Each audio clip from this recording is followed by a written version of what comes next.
Well, CBN chief political analyst David Brody joins us now for more. And David, let's just lead with this narrative. The Democrats are out there campaigning that democracy is in peril. And so you have to vote Democrat if you want to preserve the democracy. Do you think that's resonating in the country today? I think it's resonating, Gordon, only with certain folks out there in the country. And I think what I'm going to be looking for on Tuesday night are those exit polls. Where does threats to democracy play exactly? You know, the Democrats will say it's right up there at the top. I think what we're going to end up finding out, it's going to be inflation, it's going to be crime. Threats to democracy will be there somewhere, but it'll probably be in that 4 or 5 slot, and that won't be good for Democrats. So I think that's going to be a storyline I'm looking at. But for sure, look, inflation here's the thing. Inflation's a bipartisan issue. I mean, in essence, it is galvanizing independents and Republicans and even some Democrats as it relates to the economy being bad as we know it is. And then on top of inflation, you've got crime. Gordon, and I think that's been the double problem here for the Democrats. It's one thing if the economy is going south. It's quite another if you've got the economy and now you also have to deal with the crime factor. So it's really kind of a double hit for Democrats. Well, I assume Democrats have access to polling.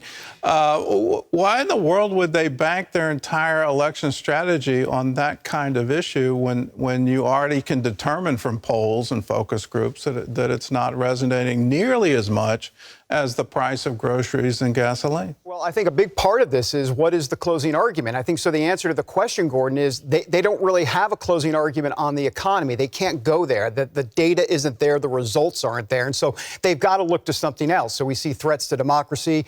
They're trying to play up the abortion issue after Roe was overturned. But even that has now started to shrink. And why has it started to shrink? A lot of people say, well, wait a minute. You had the bump for Democrats after Roe. What has happened since then? Well, what's happened since then is Democrats have wanted to codify Roe v. Wade into law. They wanted abortion on demand, abortion coming down the birth canal, and that's all been going on in the Senate. And so what you see now is it's given Republicans an opportunity to say, wait a minute, in many of these debates, to say, wait a minute here, Democrats, you're way too extreme. So in essence, the Democrats have given Republicans some ammunition to use against them on the abortion issue, so that has shrunk back and hasn't been as kind to Democrats. Well, what are your expectations here? There are lots of predictions of a giant red wave in the House. Do you think that's going to come true? How big of a change do you see? I think we're looking at somewhere between a wave and a tsunami. And just to kind of give you a sense of those numbers, anywhere from 0 to 20 seats in the House would be a ripple. In other words, under 20 would be kind of a ripple. That 20 to 35, that's the sweet spot. That's the wave that everybody's talking about. And over 35, in essence, would be that red tsunami. And so I think we could get into that 35 territory if things go really well on Tuesday night for Republicans. There'll be certain indicators that I'll be looking for during our election coverage. But I think that's kind of like the overall sense of what's going on here. Well, let's look historically at that. Clinton, in his first midterm, lost 54 congressional seats. Obama lost 63, and then Trump lost 40. So if you see your tsunami, are we just talking about this is going to be the same game going forward, that in the midterm, the sitting president loses the Congress? Yeah, and if you look at the approval rating of the president at the time that you just mentioned, Obama and Clinton, it tracks with the losses. So, for example, in 2010, when Barack Obama lost, they lost 63 seats. Barack Obama's approval rating was at 45%. Joe Biden's approval rating now is at 44%. And so that's why there is a concern in Democrat circles that the approval rating of a president matters. It mattered with Obama in 2010, even when Trump, and they lost in 2018 by a certain amount of seats. Donald Trump's approval rating was down at about 45, 46%. So there seems to be a direct correlation between a president's approval rating and the losses that a party takes in the midterms. And of course, we know historically, Gordon, and you know this, that the party that is in charge of the White House historically loses quite a few seats in the midterm elections in their first one around. The only time it hasn't happened was after 9/11 and George W. Bush. All right, well, let's talk about the Senate, because if that flips, it looks like the Congress will. But if the Senate flips, that's a game changer. So take us through some of the key races. Well, let's do it. And look, there's a chance, and listen, I don't want to be in the prediction business, but there is a chance if things go, if it's a tsunami sort of night, the Republicans could pick up a total of 55 seats in the Senate. Let's show you how they'll do it. Let's go to Georgia. Georgia, obviously, now this could go to a runoff potentially, but Georgia, there's Herschel Walker and Raphael Warnock, in essence, a dead heat. But that is a Democrat-held seat. If Republicans pick that up, that's 51.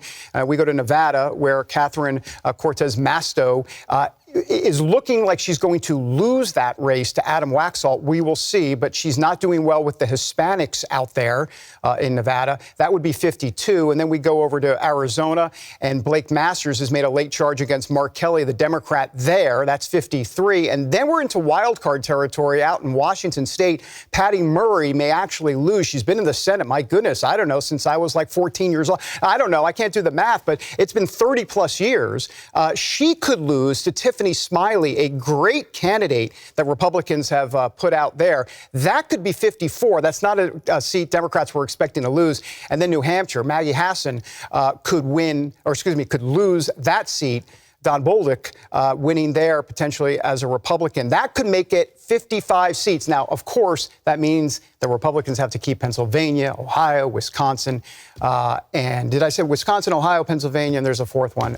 North Carolina. Those are the four that Republicans would have to keep. But all four of those look safe, though. Pennsylvania clearly is the one that Republicans could lose with Dr. Oz. We'll see.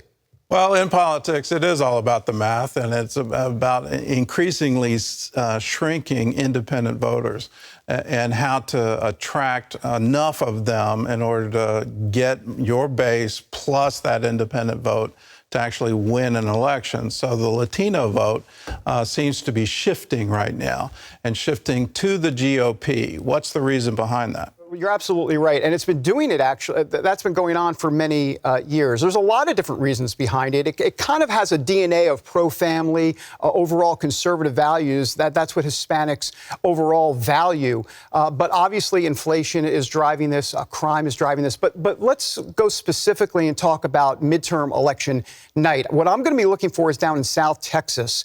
There are 3 districts down there in that Rio Grande Valley area. Texas, not to geek out, but Texas 28. You can see it at the bottom of the screen down there in Texas, that the yellow mustard, if you will. Down there, Texas 28, Texas 15, and Texas 34. All held by Democrats, all being challenged by Latina women down there, Republican Latina women. They could all win down there. They could at least get 2 of the 3. That would be a big deal. And why exactly? Why in South Texas? Well, there's a couple of reasons. One, immigration. The Hispanic community down there is very concerned about illegal immigration, number one. Also, when Joe Biden got rid of the Keystone Pipeline, it took a lot of oil and gas jobs away from many Hispanics that were going to be working on the Keystone Pipeline. That has not gone well. And then, of course, you have inflation, crime, et cetera. You put it all together, and I got to tell you, one stat to look at that I'm going to be looking at, the floor for Republicans regarding Hispanics is 37%. In other words, if they can get 37% of Hispanics on election night nationally, that would be good. But what they're really looking to do is 40%. If they can get 40% of Hispanics nationally, that's the ceiling. That's the number to look for. We'll be watching on Tuesday night. Got to ask this, if the House changes, and it looks like it will, what's your prediction of what will the new majority in the House do? Well, that's a great question. And honestly, this is going to be a problem for Republicans. They've promised a lot. I think what we're going to see is a lot of oversight, whether it be on Anthony Fauci, on whether it be on Hunter Biden, and we can go on down the list of their folks that they're targeting, if you will. But I think oversight's going to be a big part of it. The problem here for Republicans is, as much as they want to take the House, if they don't get the Senate with it, it's going to be a problem. And oh, by the way, the last time I checked, there's a Democrat in the White House. So still, there's going to be problems passing and ushering through legislation. But I can tell you, I think oversight will be a big part of their agenda. All right. Well, more investigative committees. I can't wait. Right. That is just, that's a thrilling prediction. Well, David, thanks for your insights, and I look forward to the coverage tomorrow night. CBN News will have live team coverage on election night. You can watch it on the CBN News Channel. That's tomorrow from 8 to midnight Eastern Time. Be sure to download the CBN News app or go to the CBN Family app to watch live. And most importantly, tomorrow, let your voice be heard. We need lots of participation across all groups. That's where you get the best of democracy, where everyone participates and says, I want my voice to be heard in how our nation is governed. And let me underline governed. Can we please, once the election's over, can we stop the campaigning and get down to the business of leading the